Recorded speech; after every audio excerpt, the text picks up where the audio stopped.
Hey, Offshoot, can you make an air freshener of this? Because I would love to come home and smell this in my house.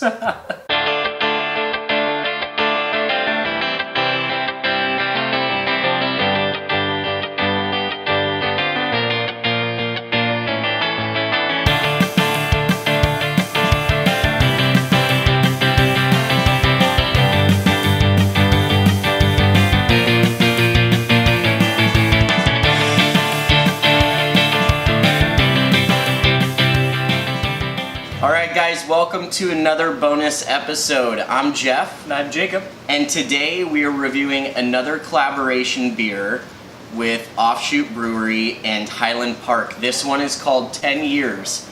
This is a New England style IPA, and it is 100% Citra, right? Yeah, it's 100% Citra, and it's 8.2%. Now, Jacob and I were checking out this can. Much like the other beer today, this one has got an incredible can design on it. We don't know who the guy is on the cover. I think he looks like FDR a little bit. I think he looks like the grandpa from Mumford Brewing. If any of you have seen that guy, he just looks like that. A big mustache. Totally. And he's all tatted up too, which is pretty awesome. It's a beautiful can design. So just real quick, if you guys didn't see the previous episode of the other beer we did from Offshoot, there's a fun story behind this. As I mentioned earlier, this is a collaboration with Offshoot, which is part of the brewery, an offshoot brewery of the brewery, and Highland Park Brewery. Now, the two founders of both, Patrick Rue and Bob Kuntz, I believe? Bob Kuntz. Anyways, the two of them actually have been great friends for a very long time. About 10 years ago, in fact. They were just starting out in the craft beer scene right here locally, and they would hang out together, they would try new beers together, homebrew together, and that friendship has blossomed over the years, and both of them have had great success, which is really awesome. And now, looking back, after 10 years of friendship, this is a beer that they can celebrate that together with. So here we are. I've had a couple New England style IPAs from them. Some have been decent, some have not been that decent. It's kind of been hit or miss with Offshoot, so I'm excited to see how this one turns out. Jacob, are you ready? Oh, I'm ready. Let's have some beer.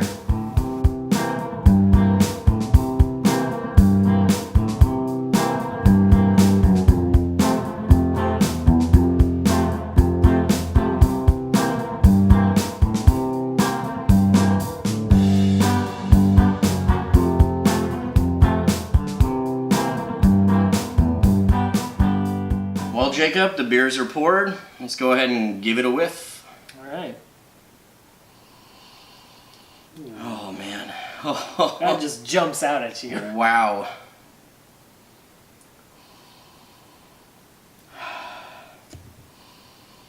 I'm getting orange and tangerine.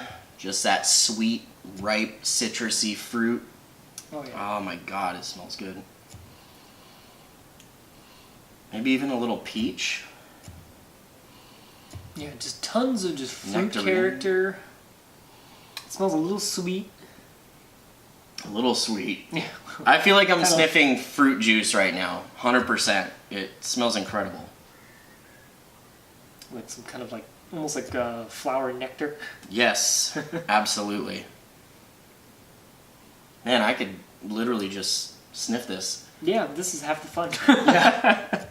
Hey, Offshoot, can you make an air freshener of this? Because I would love to come home and smell this in my house. Just spray this everywhere. Yeah. Just grab a Febreze of this IPA and just... That would be a marketing opportunity, I would. Either that or you'd have friends over and they would be like, God, why does it stink like beer in here?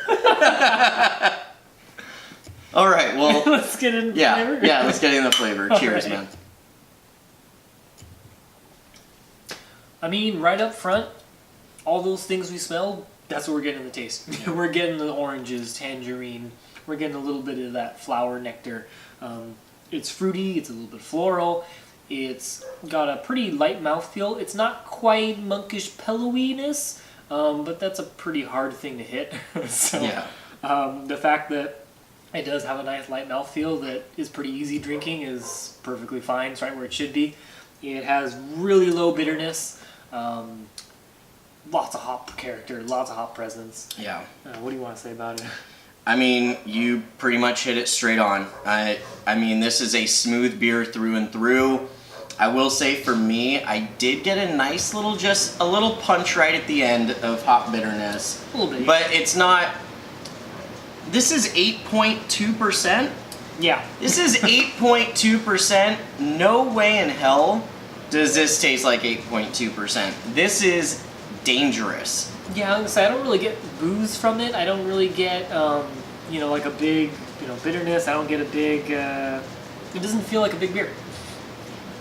I mean, usually when you hit 8%, that's where I start getting those boozy characteristics. That's right around that range, yeah. Man, I will tell you, they did a fantastic job. It's well balanced, the malt's still there, but it's not overpowering, and as Jacob said, those hop characteristics really come out in the flavor. You're getting that orange citrus, the tangerine, the nectarine, the peach. It's, You know what it reminds me of? When I was a kid, in my backyard, my dad used to grow fruit trees, and I remember having to be the guy that would pick up the rotten fruit. But because I was always the one picking up the rotten fruit, I was also the one always picking all the ripe fruit. And I would go through each tree and grab a tangerine, and grab myself a peach, grab myself an orange, and just be in the backyard snacking away. And this totally takes me back. And if you guys have watched previous episodes, you know, for me, when a beer brings me back to a pleasant memory, like, that's what I love about beer. That is what I love most about beer. So, Offshoot, you did an incredible job. Highland Park, you as well. This is a fucking killer beer, man. I really, really like this a lot. So let's go ahead and get into the rating, shall we? Yeah, alright. Go for it. So, Aroma. I mean, if you couldn't guess by the way we described the aroma, it smells amazing. It's something that you want to keep going back into the glass to smell more of it. It jumps up at you, just so fruity and floral and just big. Yeah, this is a 10. Like, I don't really know what else you can really do with hops in a beer to make it smell any better than this. This is right where it should be. I'm going to agree with Jacob. This is a 10 for me as well. One thing that I've noticed with a lot of these citrusy beers is you only get fruit, okay? You only get fruit. So now you're just smelling something that tastes like fruit juice, which, trust me, this has got that. It's got a lot of it. But you're also picking up a little bit on the malts as well. And then on top of that, for me, this being an 8.2% beer and you're smelling it, you would have no way of telling. You'd have absolutely no way of telling. And for me, I mean, that takes a lot of skill. That takes a lot of craftsmanship. So I got to give it a 10 for that. Onto the flavor. You want to go ahead and rate the flavor? Yeah, I mean, the flavor is pretty damn delicious. The only thing that, I don't know if this is just me being weird, but I do feel like the more I drink it, I feel like, oh, this is something that's probably not going to last. Like, you should drink it probably sooner rather than later. Yeah. Mm-hmm. That's not to knock it, per se. I mean, most of this style is very perishable. Like, you want to drink it within the month, and past that it starts getting really iffy. I feel like this is going to be one of those beers. I would not risk aging it to see if it'll develop more. I would say drink it now. Yeah, just drink it. I would just drink this. Yeah. That being said, though, it's a great beer. It's got a nice mouthfeel. I'm going to give this a 9, though. It's just shy of that 10, but it's like, if they keep doing more of this, I'm not going to be complaining. I'm going to keep drinking it. Yeah, I mean, Jacob brings up a really good point. With this beer, I mean, I got this, I think 2 or 3 weeks ago. It hasn't been very long, so it's still in its prime. If anything, since I didn't open it up and drink it fresh, like right out of the can, it's had a little bit of time too to kind of blossom a bit. So we're probably hitting this sucker right in its prime, and I love it to death. I would think about the fact of aging and all that, but for me, if you drink New England style IPAs, you already kind of know that fact. You don't buy this style of beer and let it sit anyways. So my thought is if I'm rating the beer on flavor alone, you guys heard my reference to my childhood and how that brought me back to that moment. So for me, I have to give it a 10. Anytime a beer can do that for me, it's done its job and then some. So for me, it's a perfect 10. Now, if we're gonna talk about whether or not I would buy this again, abso-freaking-lutely. One reason is if they came out with this again, I would love for my parents to try it and my brother to try it. They aren't obviously as into beer as I am, but they're always open. And I feel like if I share the story that I shared with you guys to them, they have memories of those trees too, and they remember the fruit. And I think, you know, when you can pair something meaningful to a beer before someone tries it, they're going to enjoy it a lot more. Will it be their favorite beer? Probably not, but I think they would really appreciate it. On top of that, just stand alone as a beer itself, it's just a damn good beer, man. Yeah. I mean, if the brewery had this on draft as a regular not rotating, but as a regular, you know, beer that's constantly on draft, I would probably be frequenting that place weekly. As much as I do. Yeah, weekly. I mean, I would just come for this beer alone. I don't think I would ever get tired of this flavor. It's just fantastic.